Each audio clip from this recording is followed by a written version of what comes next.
Iniciado aqui o debate no Instagram do motorsport.com, no canal do YouTube, enfim, nas demais plataformas que nós temos. Aliás, a gente aproveita para convidar você para conferir o podcast do motorsport.com toda terça, toda sexta, debates e entrevistas muito especiais. Hoje, na nossa pauta, a Williams, que está no buraco. A gente vai discutir, dá para sair do buraco? Não dá? É fim de papo? Esquece a Williams da Fórmula 1 e vamos buscar entender o que fez para que a equipe inglesa chegasse nesse ponto, um ponto absolutamente lamentável que aconteceu em 2019 e esse momento de discussão atual sobre a equipe em vias de quebrar. Carlos Costa, vamos começar falando sobre o momento da Williams. Qual é o raio-x de momento da equipe inglesa? Bom, Felipe, fazendo esse retrospecto geral dos últimos anos, vale lembrar que a Williams começou a era híbrida da Fórmula 1 muito bem, né? A Williams que tem como motor o motor justamente da Mercedes. Então, depois ali dos primeiros anos da era híbrida, a equipe acabou caindo de rendimento, e em especial em 2018 e em 2019. A Williams está na rabeira do grid nesses últimos anos e assim, a queda foi bastante pungente, né? Porque em 2014 e em 2015 a Williams ficou em terceiro lugar no Mundial de Construtores, depois ficou no meião de tabela em quinto, e agora último nos últimos dois campeonatos, que, claro, impactou bastante a renda da equipe, e não à toa tivemos alguns pilotos aí colocando dinheiro, inclusive é o caso do Nicolas Latifi, o Latifi que é o novo piloto da Williams para 2020, ele por meio de uma empresa do seu pai, o Michael Latifi, está colocando dinheiro na equipe, algo em torno de 28 milhões de libras, para ajudar a Williams a se sustentar nesse período de crise, né? Além da própria parte desportiva da equipe, tem o fator coronavírus que está pegando também. E nesse aspecto, Felipe, eu queria te perguntar, você que pegou aí a última boa fase da Williams, por assim dizer, lá em 2004, com bons pilotos ainda brigando por pódios de maneira consistente, também pegou uma queda ali no fim dos anos 2000, mas enfim, você pegou boas partes da Williams, tanto no lado bom quanto no lado ruim. E eu te pergunto o seguinte, já dava para visualizar desde ali dos meados dos anos 2000 que a Williams estava nessa derrocada aí, talvez não tão forte, mas já numa linha descendente? Sem dúvida. Eu cobri provas em 2002, 2003, mas virei repórter de Fórmula 1 para valer com aquele que acompanha o fixo, né, o repórter regular de Fórmula 1, em 2004. 2002 houve provas muito boas, tanto do Montoya como do Ralf Schumacher. Em 2003 o Montoya teve uma temporada especial, dá para dizer que ele foi sim um contender, né, um candidato ao título, embora ele fosse aquele que corresse por fora contra Schumacher e contra Kimi Raikkonen, mas não dá para dizer que era um momento horroroso da Williams. Em 2004 eu já peguei a equipe num degrauzinho abaixo, assim, o próprio Montoya sai da equipe, vence a prova do Brasil, né, o finzinho da temporada, ele venceu, 2004, exatamente, ele venceu 2004, isso. E aí 2005 a equipe, deu para perceber que ela desceu um patamar, mas não para um patamar horroroso, um patamar honesto, né? Ela teve ali a dupla Heifeld e Mark Webber, o Heifeld naquele ano fez pole, a prova que o Raikkonen quebra na última volta, a suspensão dele em Nürburgring, eu acho que era GP da Europa, não era GP da Alemanha, mas enfim, em Nürburgring, o Alonso ganha aquela corrida, a pole naquela prova foi do Heifeld, no fim do ano Pisonia assumiu o lugar do alemão e tal, e aí a gente teve 2006 Rosberg chegando, então assim, quando o Rosberg chegou a Williams, ele era o campeão da GP2, então assim, ele era uma promessa, então ou seja, uma promessa chegava ali, por mais que não fosse um fora de série, se a gente parar para pensar, talvez a última dupla em que a Williams cacifou uma grana, assim, pegou caras do mercado, foi o Montoya e o Ralf, mas mesmo assim não eram assim, eram apostas. O Montoya vem dos Estados Unidos e o Ralf ali com alguma trajetória ascendente. Assim, faz muito tempo que a Williams não tem a bala na agulha para contratar assim, Piquet. Vamos contratar o Piquet. Não, agora, quero contratar o Prost. Não, faz um tempo, porque mesmo os campeões Rio e o Jacques Villeneuve eram apostas, né? Eram apostas boas, caras importantes, mas... Então, assim, quando eu cheguei à Fórmula 1, você já percebia uma Williams que não era a protagonista, mas ainda estava com um projeto decente de você imaginar que, de repente, ano que vem encaixa e tal, mas não era mais a poderosa. Como, por exemplo, a McLaren era, a Williams já não era mais. Mas ainda era uma equipe que tinha uma certa estrutura técnica, um bom motor, né? Vale lembrar da relação com a BMW e tudo mais. Depois a BMW e a Williams acabaram se separando, tanto que a BMW, compra a Sauber. E como é que ficou essa situação da Williams nos anos seguintes, né? Com o Toyota, um carro já não tão bom. Como é que foi esse começo de queda da Williams ali no fim dos anos 2000? Essa história da Toyota até tem um caso engraçado para contar. Eu lembro que quando eu estava começando e tal, eu lembro que alguns jornalistas brasileiros sabe aquele dia que você percebe o pessoal com o peito um pouco estufado, assim, do tipo, pô, esse fim de semana eu vou dar uma notícia importante. Só que assim, um desses falou, outro falou, e eu entendi que meio que os caras tinham compartilhado a informação e meio que só eu sabia. Então não é que ninguém ia dar um furo, tava todo mundo, aquele famoso assim, tô com medo de tomar furo, então faz ali uma aliança. Mas todo mundo ia dar notícia, cada um no seu jornal, mas menos eu, né? E aí eu fui jantar num restaurante em Silverstone, que chama Rice Bowl, um pato crisp, um pato crocante que o Senna descobriu e tal, e todos os brasileiros iam uma ou duas vezes por fim de semana, uma delícia. E aí eu estava jantando com o Lívio Eurico e mais alguém, repórter do Estado de São Paulo, passa o Pisonia com a Malra Imagem, que era medalhista de ouro, esposa dele, eles têm uma filha, né, Sofia. E aí o Pisonia passa e eu lembro que eu perguntei alguma coisa, pô, meu, essa história aí que vai sair um motor, mas não tô sabendo nada, né? E aí ele me vira assim, cara, pô, vai surpreender essa história da Toyota e tal. Eu, pô, Toyota? Né, Toyota, né? Não tava sabendo nada. E aí eu lembro que eu saí da mesa e fui ligar para a Jovem Pan na rádio para falar, atenção, a Williams vai anunciar os motores Toyota. Ali, eu lembro que uma das condições foi ter o Nakajima e tal. Então, você via já o Williams, entre essas, se curvando, mas, pô, motor é uma grana pesada. Então, assim, você, entre aspas, abrir as pernas por um motor, que era um motor Toyota, uma empresa importante, embora chegando na Fórmula 1 nesse contexto, e ela já estava como equipe, né, mas chegando na Williams como fornecedor de motores. E o Nakajima, que não é um Pelé, óbvio, longe disso, mas não é assim, não é um grosso, não é assim, vide que ele tem uma carreira honesta em WEC e tudo mais.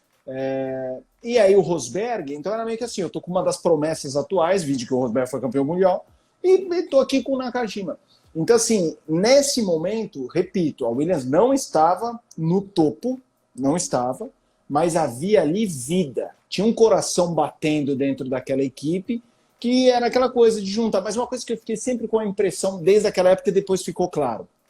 Equipe, empresa, governos, elas são feitas por pessoas. São uma empresa que é feita, vamos pegar, sei lá, uma empresa da Bílio Diniz, ele tem várias, enfim.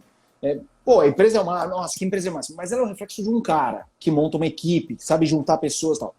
Quando esses caras deixam ali, não pode ver, historicamente, são poucas as empresas que conseguem ter uma linha sucessória que funciona. Sim.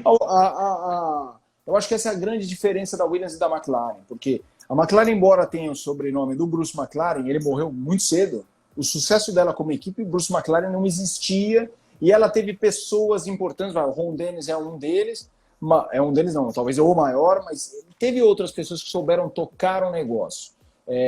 A Williams não. A Williams foi uma equação muito casada entre Frank Williams e Patrick Head na gestão, e aí outras pessoas como Adrian Newey, que é um cara histórico na Fórmula 1 e na Williams, mas assim, que são pessoas que foram achados do Frank Williams e do Patrick Head enquanto gestores.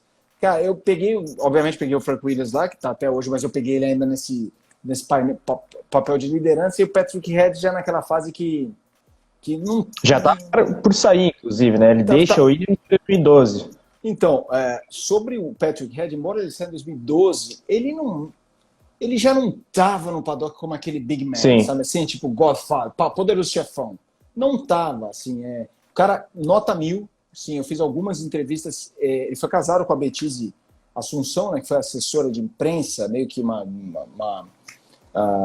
eu não sei se ela foi exatamente só assessora de imprensa, ou algum cargo ainda mais nobre, mas enfim, a Ayrton Senna era uma das figuras importantes e chaves na carreira do Senna, e então ele tem filhos, metade brasileiros, então um cara muito gente boa, Mas assim, você já não via talvez aquele sangue nos olhos. Assim, pô, carregar uma equipe, meu, precisa ter um no mercy, assim, um sem piedade, uma coisa meio que talvez ele ali não tivesse. E estou falando com base em impressão e de contato, mas ele já não era essa figura que você associava Williams, Patrick Head, essa época que eu E o Patrick Head era um cara que historicamente era associado a essa postura meio no mercy, né? Tem isso também.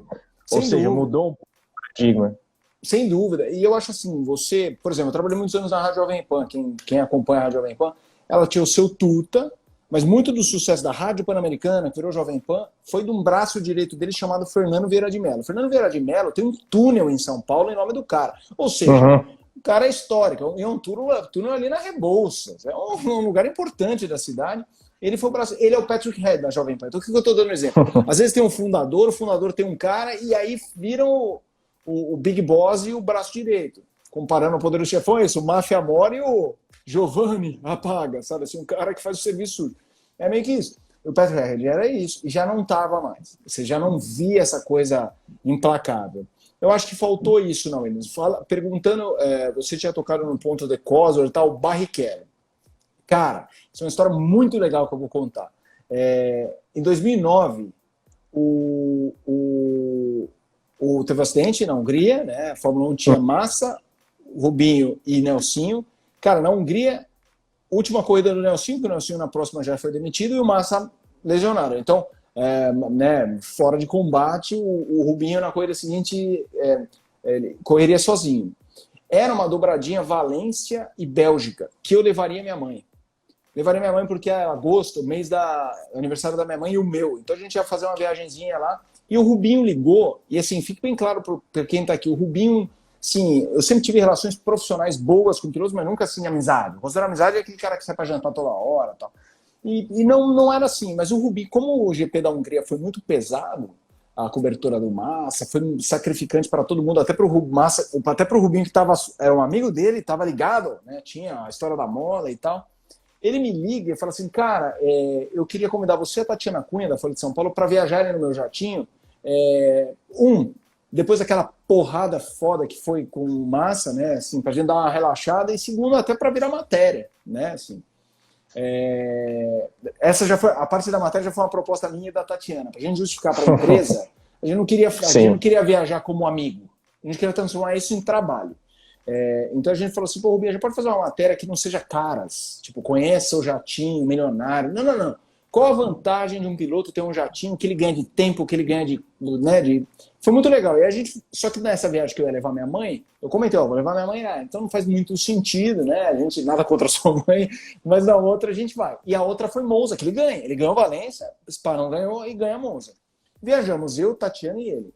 E era uma passagem era um convite só de ida, porque depois ele teria um outro compromisso. Cara, o compromisso era ir para a Inglaterra assinar com a Williams. A gente só ficou sabendo depois. Então a gente foi com ele e voltamos cada um no seu voo de comercial. Assim. Eu voltei de Swiss Airlines, que era parceira da Jovem Pan, sei lá, e o Rubinho tinha um compromisso. Depois ele contou pra gente que o compromisso era ter assinado com a Williams. Isso, contada essa história, o Rubinho foi um cara que quase saiu da Fórmula 1 esse ano da Brown ele já quase saiu. Então, como ele viu que a Brown, ninguém sabia o que ia acontecer com a Brown, ele não queria ficar na mão da Brown. Ele até disse no podcast da Fórmula 1 que ele recebeu depois um convite para correr na McLaren. Cara, ele tinha que se virar, ele não quis ficar na mão de ninguém. A Williams tinha ali um cenário. A Williams é a Williams, eles sonhavam em trabalhar com a Williams e tal. Fechou. Cara, o primeiro ano do Rubinho foi um ano honesto. Honesto assim, ele e Hülkenberg, então pensa. É uma equipe muito honesta. Hülkenberg, campeão da GP2, dominante, promessa. Todo mundo achou que o Hülkenberg ia dar certo na Fórmula 1. Não dá para dizer que deu errado, mas não virou o que imaginava. Pole position no GP do Brasil, inclusive, né? Exatamente. E o Rubinho, um cara, vivido, assim, especial no paddock. Não tinha nenhum piloto pagante, não tinha nenhum esquema. Era uma dupla de equipes. Quem pensa em ganhar corrida não, mas quem pensa em dar certo. Aí no ano seguinte, e aí você já vê o mérito do Rubinho. Os caras abriram mão do Hülkenberg para pegar um piloto pagante, que foi o Maldonado. E aí é isso que eu falo. Essa época retrata que a Williams quando juntava umas peças, puta, agora vai dar para ser racer. Vamos focar em piloto bom, pacote técnico. Essa gordura era muito pequena. O tecido adiposo da Williams não dava, não tem gordura. Então, assim, fazia um ano, já não ia, tá, corta um, vem um pagante. Quando não foram dois, do Massa e o Bottas, vê o que veio depois. Então, assim, ali, 2010 é um ano bem honesto, 2011 um ano mais ou menos, e 2012, quando a Williams pega o Bruno Senna e o Maldonado, ficou muito claro que eles precisavam da grana dos dois pilotos, mas aquele projeto não era ruim. O Maldonado ganhou uma prova e teve gente, e várias vezes era Q3 e tal, e teve muita gente no paddock que falava, porque o Maldonado e o Bruno a gente respeita muito, os dois são bons, rápidos, mas por serem jovens eles não eram consistentes, né? Aquele cara que entrega corrida assim. E os caras falavam, cara, esse carro com um piloto experiente, não precisava nem ser Pelé, mas um cara experiente que estaria indo melhor. Então 2012 não foi um ano ruim, não. As pessoas só lembram da vitória, mas o ano em si era um ano bom. Teve várias vezes do Maldonado mais do que o Bruno, largando na frente. Vitória do Maldonado, se não me falha a memória, perdão, na Espanha. E aí, logo depois, a gente tem 2013 e 2014 já vira o regulamento. Deixa eu contar uma história. Vou contar a história do Maldonado. O Maldonado, quando ganhou na Espanha, pegou fogo o box dele. Essa história é muito boa. Pegou fogo na história. Essa história tem duas muito boas. Assim, uma séria e uma muito engraçada. Cara, eu tô lá no motorhome da Williams, né? Ganha a corrida, vou pro motorhome da Williams. Aí tô lá, o motorhome fica atrás da garagem. De repente a gente olha um fumação preto, assustador. Eu saí do motorhome para ver aquela coisa, começa uma correria, corre gente por lá, você não tá entendendo um cato do que tá acontecendo, é aquela fumaça espessa. Cara, é nessa hora que você entende essa coisa dos incêndios, essa coisa da fumaça. Cara, é um negócio que você perde um pouco a noção muito rápido. Assim, você fica meio zureta, e eu não tava no miolo ali, tava só pegando a rebarba da fumaça. Putz, o olho lacrimeja, tal, como uma correria do cacete e tal. E aí eu lembro que eu tava perto, o Bruno Senna apareceu, o que tá acontecendo? De repente vem alguém empurrando a cadeira de roda do Frank rápido, porque ele tava ali, cara. Então, assim, imagina, um senhor de idade, com a saúde debilitada e tal. Pô, beleza, essa foi a parte de tensão, ufa, passou, aí virou graça, todo mundo cacete, fazia tanto tempo que a Williams não ganha, todo mundo, pô, quase morre, pô, mal do nada, acontece tudo com o cara, beleza. Volto para a sala de imprensa, encontro a Juliane Serrazoli. Cara, a Juliane Serrazoli, que na época trabalhava comigo no site Total Race, hoje está no UOL, ela fez uma foto, ela estava em algum lugar, não me lembro onde, mas era um lugar que, tipo, era uma plataforminha um pouco mais alta, 5 degraus acima do nível do paddock.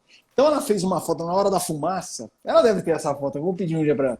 Ela fez uma foto, cara, a foto é genial, porque assim, é o pai do Fernando Alonso, correndo, tipo, run for your life. Assim, é uma foto dele, assim, é um bololô, mas você vê o pai do Alonso assim, correndo.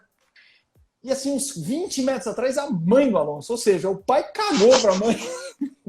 A foto cada um por si. Cada um por si. O pai do Alonso lá na frente e a mãe lá, mas assim, atrás mesmo, assim, tipo, ele foi embora e dane-se ela. Entendeu? Enfim, uma história curiosa daquela prova. E a história séria? Não, a história séria é o da fumaçona.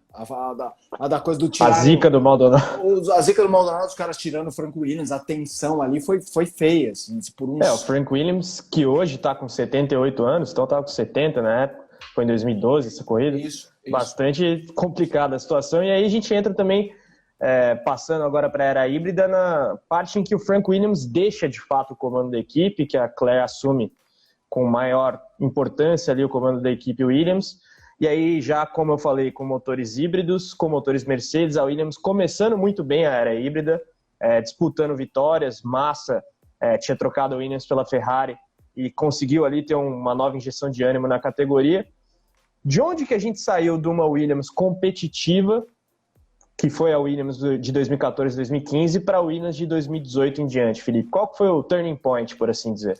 Cara, essa é uma resposta difícil, mas para mim é o seguinte: aquela Williams, Bottas e Massa, com a história da Mercedes, é o canto dos cisnes mais do que o Maldonado. Todo mundo acha que o Maldonado, aquela vitória, mais que o Maldonado, que eu quero dizer, não a figura do Maldonado, o que representa aquela vitória em 2012, algum ritmo, Muita gente lembra por ser a última vitória, aquela foi a última vitória, mas, cara, os primeiros 2 anos, eu acho, dessa era 2014 e 15, né, imagino eu, que foi Massa e Bottas, cara, assim, eles foram protagonistas, né, que a Mercedes era um foguete, então não dava jogo, mas era Q3 sempre, era 3 primeiras filas. Ficaram à frente da Red Bull. Massa liderou corrida, teve pole ali, o Bottas também largando bem, pódio, ficou na frente da Red Bull. E assim, eu acho que aquilo foi um momento muito particular. Primeiro, o Toto Wolff, ele surgiu na Fórmula 1 ali na Williams, né? Eu mesmo peguei ele muito, mas na época eu ia para todas, o Wolff vestido de Williams e não de Mercedes. Depois ele foi para a Mercedes, virou esse homem forte da Mercedes, mas é ainda acionista da Williams. Esse acordo, eu acho que o Wolff foi um cara que soube fazer negócios para a Williams que sustentaram a equipe num nível decente. Esse acordo mostrava, porque pegaram Bottas, que era um piloto super ascendente, e no guarda-chuva do Wolff, mais o Massa, que vinha da Ferrari num momento ruim, mas com uma história muito boa, né? Um momento ruim de Ferrari, mas tendo lenha para queimar, pô, virou um combo... Né, de um talento jovem com um piloto experiente também, não eram dois jovens antes. Isso, é uma história muito, que nem eu falei do Rubinho Hülkenberg, assim, a teoria da dupla, né? E quando a Mercedes foi para lá, a Mercedes, aquele começo de era híbrida, a Mercedes não tinha concorrência de motor. Era uma diferença grande que as outras foram reduzindo, hoje já não tem essa, embora haja vantagem, mas naquela época todas as equipes da Mercedes eram top 10. Assim, teve Force India, eu não me lembro se ela já... Não, era Force India, não era Racing Point. Então, Force India. Então existia essa diferença. Então ali, para mim, é o último bom momento, 2014 e 15, da Williams. E aí, cara, já sem o Wolff, com a Claire assumindo, começa essa coisa de vem Sirotkin, vem Stroll, vem só os negros da grana e o próprio Kubica, que é um monstro, mas já debilitado pelo acidente de rally que teve, porque levou grana também. Cara, ela virou o que virou. E assim, o Russell é muito bom e tá lá por causa da coisa da Mercedes, o que não deixa de ser, nesse contexto, um piloto pagante ali. A Mercedes, né, assim, ele é bom, ele merece estar lá, é justo que ele esteja lá. Acho até que, coitado, ele merece uma coisa melhor. Mas assim, o contexto é um contexto de conexão comercial. Então, para mim, isso eu falo com muito respeito. Quando você coloca Claire, não é do riscado dela, cara. Mas aí, gente, tô falando que conheço e já vi grandes líderes mulheres na Fórmula 1. Tem nada a ver, e hoje em dia qualquer crítica que você faça, olha, machismo, não é nada a ver. Não é. É o que eu falei daquilo lá atrás. Uma empresa depende do mega líder. Não é. E assim, eu peguei a Claire sendo assessora de imprensa para meio que aprender, tipo o padrão plano de negócios do McDonald's. Começa limpando o chão, aí vai fazer a casquinha, aí vira a chapeira, depois vai para o caixa, é funcionária do mês, gerente da loja. Eu acho isso louvável.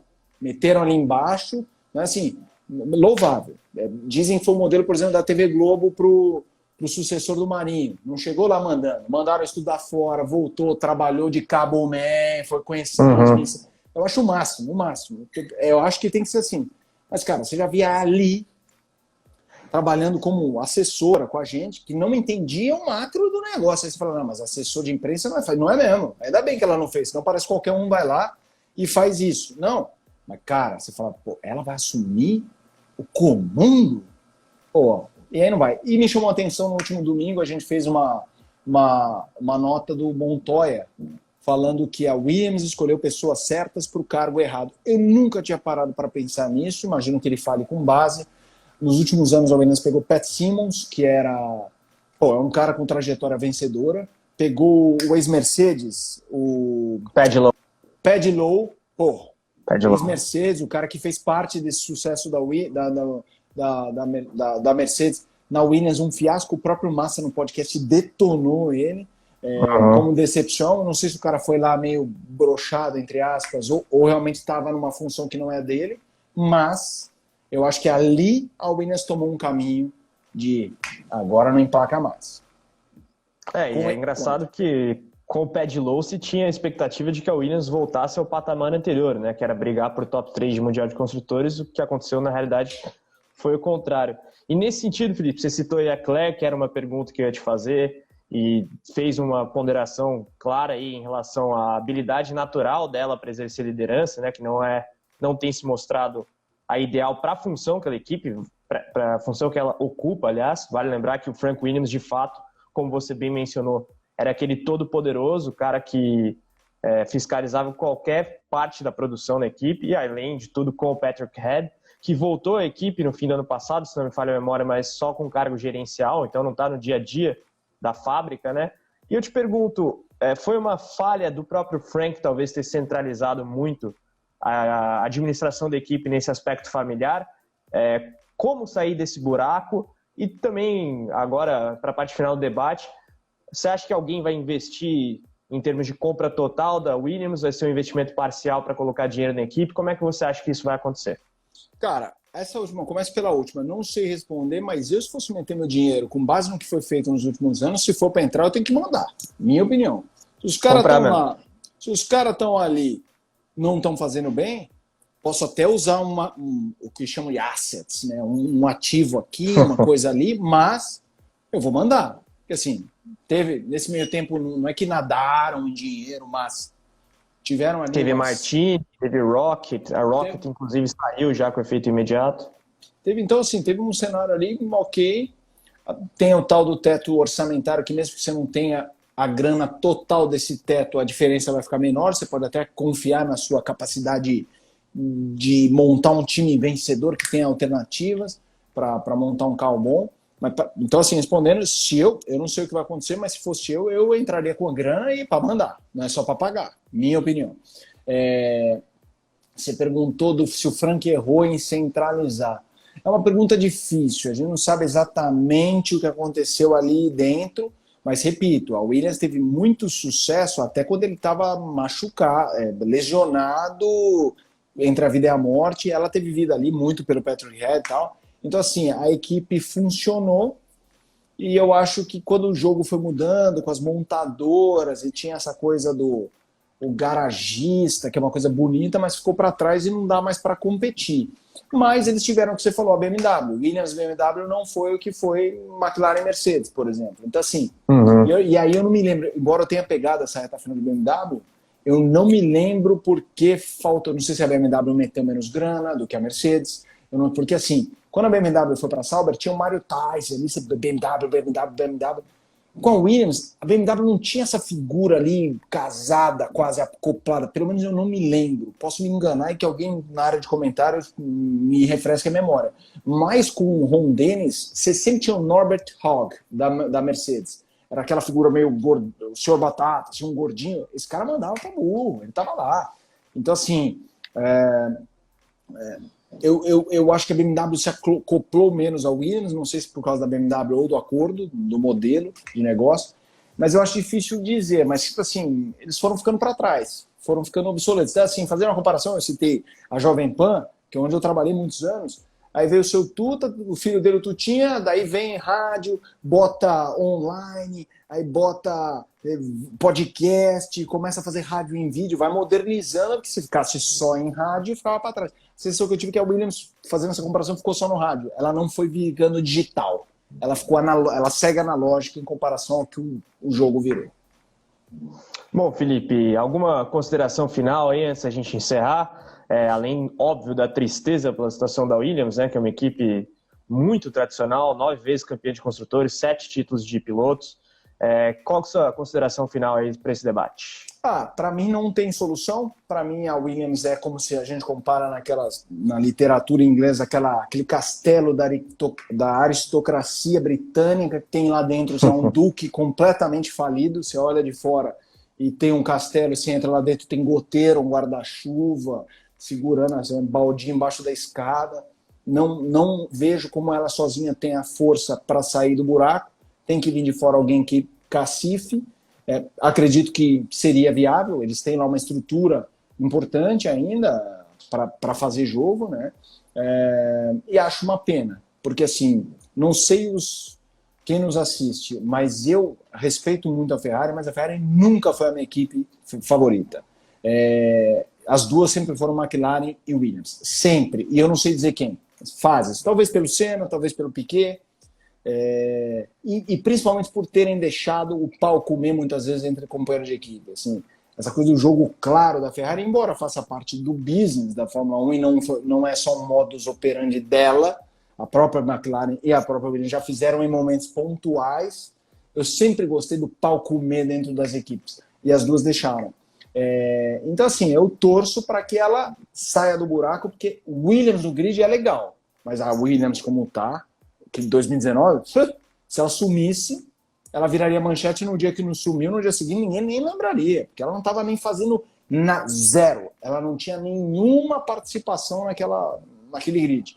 Então, assim, tomara que dê jogo, mas eu só vejo o jogo, como eu comparei ao castelo mal assombrado da Inglaterra, alguém comprando, fazendo os reparos, porque ali o pessoal acho que perdeu a força, perdeu o gás. Quem está ali não tem mais esse punch para fazer a coisa virar.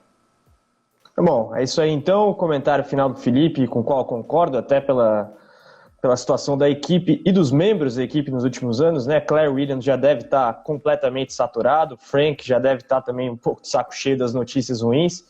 Enfim, com isso tudo a gente vai declarando encerrado aqui esse debate, o Felipe encerra por aí, dá o tchau final dele para vocês e eu encerro por aqui também.